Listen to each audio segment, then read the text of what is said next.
Mainit na sinalubong at tinanggap ng mga senior official ng Indonesian government at kinatawan ng Indonesian Embassy sina Pangulong Ferdinand Marcos Jr. at First Lady Lisa Marcos paglapag ng kanilang eroplano sa Soekarno-Hatta International Airport sa Jakarta. Ang dalawa ay umalis noong Sabado, October 19. Nagtungo doon ang first couple sa imbitasyon na rin ni outgoing Indonesian President Joko Widodo para saksihan ang inaugurasyon ng kanyang successor na si Prabowo Subianto at Vice President-elect Gibran Rakabuming Raka. Si Raka ay panganay na anak ni President Widodo. Personal na binati ni Pangulong Marcos sina Subianto at Raka sa kanilang inaugurasyon bilang mga matataas na lider ng Indonesia.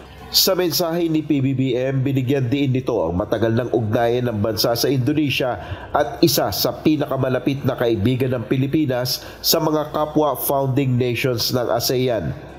Muli ring inihayag ni Pangulong Marcos ang pagnanasa ng Pilipinas na mas mapatibay pa ang bilateral ties ng Pilipinas at Indonesia kaalinsabay ng 75th anniversary ng diplomatic relations ng dalawang bansa sa Nobyembre. Setyembre nang unang bumisita si President Prabowo sa Malacanang at dito muling inihayag ng bagong Indonesian President ang commitment nito sa pagpapatuloy ng traditionally close relationship sa Pilipinas.